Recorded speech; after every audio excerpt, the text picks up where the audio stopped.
Back in May of 2010, my best friend Andy and I wanted to make a video game that we thought was going to change virtual reality gaming and the horror genre forever. We were both out of university, me with a degree in computer programming and him with digital art design. Both of us were avid gamers. I think we played a bit of just about everything: racing, JRPGs, MMOs, sports, you name it. We wanted to make a game unlike anything you could get coming from overseas. You could call it an ambitious goal for a couple of aspiring indie gamers, but both of us were ambitious guys. Andy was a big fan of horror and was actually the first to come up with the idea. We had heard of the four-dimensional theaters that were being introduced in places like Korea and London, where you weren't just watching a movie, but feeling it and smelling it. If the movie was set in a pine forest, there were triggers that would release the scent of pine to the audience. Likewise, if the characters were standing on a windy deck of a ship, fans would start blowing to mimic the conditions of the movie in the theater. All of it was to create a more realistic, interactive experience for the viewer, and we thought it would be awesome to try to implement that with a 4D game. Obviously, we didn't have the manpower to make an entire game by ourselves. We were in a lot of debt because of school and wouldn't have been able to afford the virtual reality hardware in our wildest dreams. That, and we had no idea how to develop the technology needed to create the 4D gaming experience. Throughout the following summer, we networked like crazy, pitching our ideas to different developers, both indie and big time. There was interest, but the 4D concept was still very much in development, and no one was sure they wanted to invest time and resources in it without the assurance that it was going to hit off. I won't bore you with the details of how it happened, but we finally hit a breakthrough in September when an independent company named Systelien contacted us after our attempts to pitch the idea to them. They thought it had potential and were interested in onboarding us as writers and programmers. The company itself would take the rights for the game, of course, and there would be a team that would make the final decisions during all stages of development. It was still more than we could have ever hoped for. There was a team of 150 people, a third of who were hardware developers. The controller was built into a padded inclined chair with a minimalist headset that fits around the player's eyes and ears. The joystick and buttons could be swapped on the arms to accommodate if the player was left-handed or right-handed. Really high-tech, right? Where the money was really sunk was in the environmental simulators and the sensors and nodes that would be attached to the player's body to monitor their physical status. Like I said, the game was meant to be a horror game. We settled on the story of an unnamed character going into a haunted mansion to get rid of evil spirits and getting stalked by a demon. The most cliched plot and setting you could think of, but that was what we were going for. We wanted something that would easily be associated with fear. The idea was that the demon fed off fear and would find you more easily if you were afraid. First, it would scare and drive the character crazy, and then it would kill him or her. The monitors attached to the player analyzed the physical signs that the player was afraid, rapid heartbeat, dilated pupils, harsh breathing, clammy or sweaty skin, etc., and used that information to determine how aggressively the demon would act. You could think of it as a social experiment. You could see how well a person would stay calm under pressure. Theoretically, a completely calm person could make it through the entire game without much danger, but the scares in the atmosphere wouldn't let you go through the first level without making you anxious. The real fun started once the demon came after you. We wanted to keep it subtle, no jump scares. That was cheating the player out of the experience. If you think about it, people with real paranormal experiences never report a demon breaking through a glass window and going for your throat. They report brushes against the skin, whispering in the ears, and a loud sound in the distance, even tingling or electrical sensations. Those were the kinds of things we recreated. We programmed the system to deliver these audio and sensory cues when the player reached a certain level of anxiety. The more scared you were, the more scares you received. At the beginning of the game, you might hear heavy breathing or footsteps behind you. You might even feel cold spots as you navigated the mansion. As you progressed and became tenser, you might feel a grip on your arm, from a blood pressure-like cushion on the chair that tightened around the muscle, or a hiss directly in your ear along with the feeling of breath. It was elaborate, and it took forever to produce, but when they hooked you in, it was amazing. I had the privilege of being one to test it as it was being developed.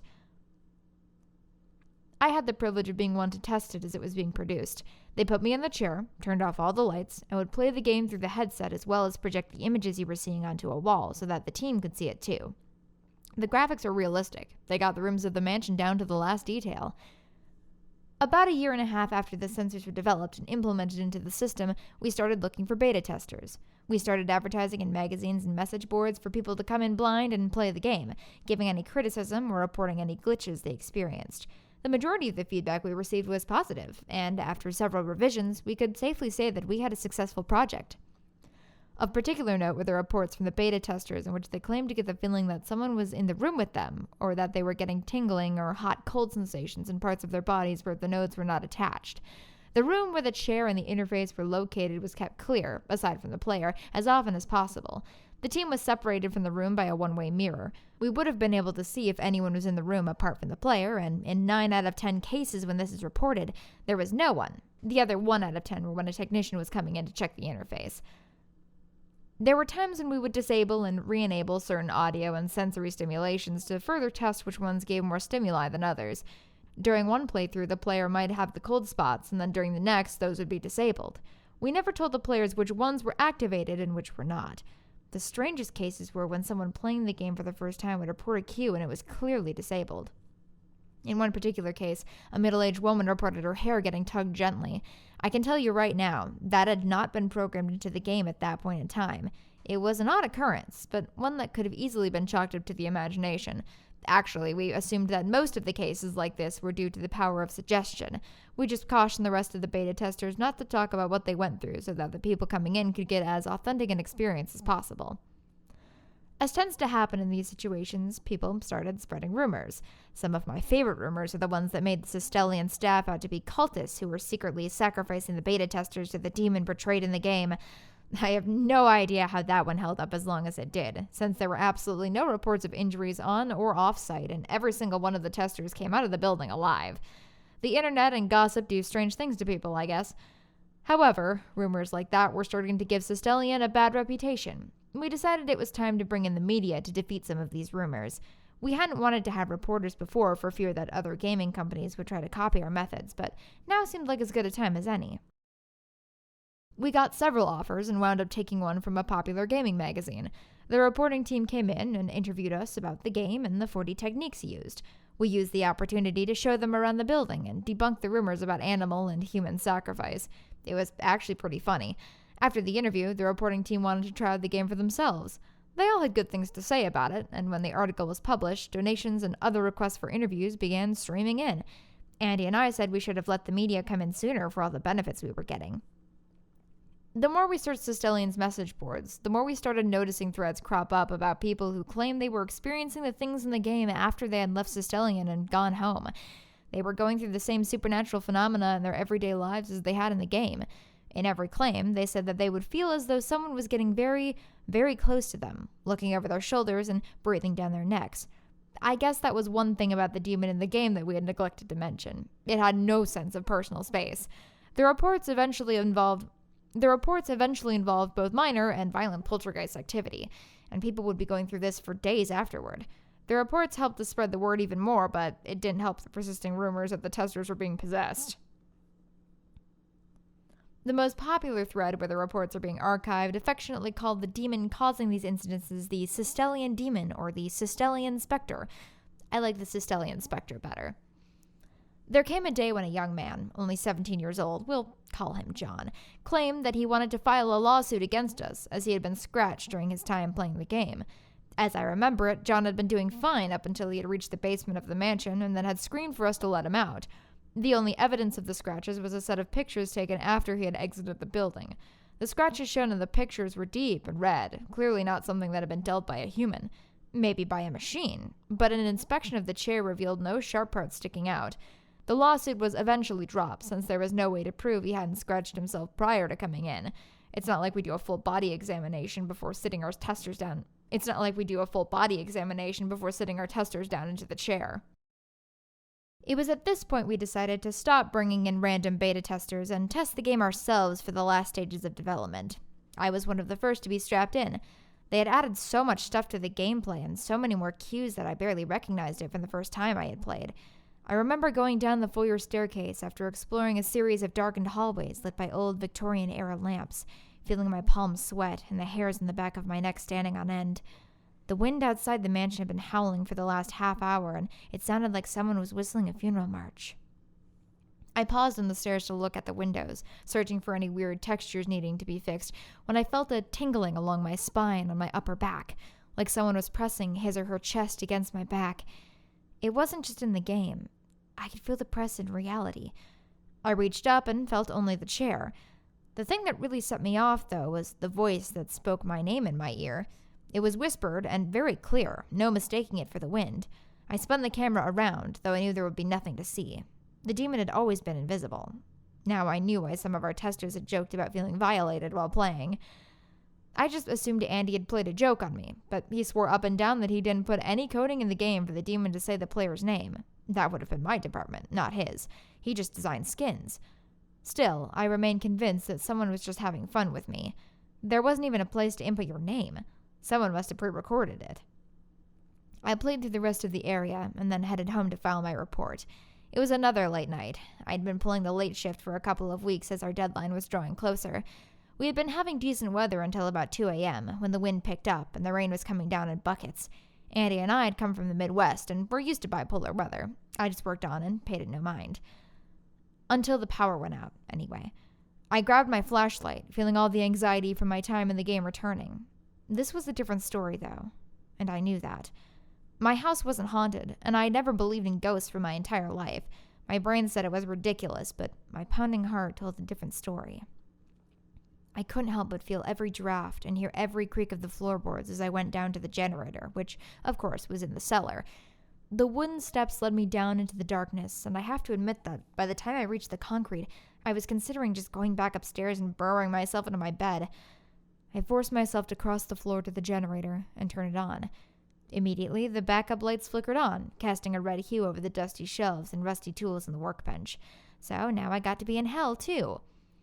The way back wasn't nearly as bad as the way down, and I reminded myself that everything I had experienced in the game had been just that, in the game. There was nothing to worry about. The demon, the Systelien Specter or whatever, was an enemy made out of ones and zeros. It couldn't do anything to me. I was halfway up the stairs, about at the same point I'd been in the game when I had heard my name, actually, when I distinctly felt someone tightly grab my wrists, as in squeezing like my wrists were being juiced tight. I screamed and dropped the flashlight, which went off on impact. There was no one there, but I still slapped it where I imagined the hand had come from and clambered up the stairs. I didn't stop until I was out the front door and in my driveway, getting drenched and not caring. I whipped out my cell phone and punched in Andy's number. He said he knew how I felt. During his test playthrough, he had accidentally backed his character into a fire since he had been so busy keeping an eye on the rest of the room. We had all laughed at the mistake, but he hadn't mentioned the fact that after we had taken him out of the game, he had felt a burning in his lower calf. Later, when he looked at his leg after getting home, he discovered he had a first-degree burn right where his character had touched the fire. I drove to his house and looked at his leg myself. He had already spread ointment on the area and bandaged it up, but when he pulled it back, I was staring at a red and swollen burn wound.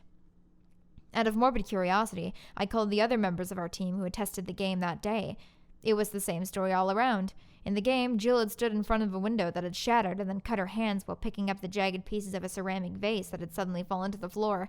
Matthew's character had been crushed by a fallen bookshelf, and then, when he had been getting into his car, the door had closed when he wasn't ready, and 3 fingers had been broken.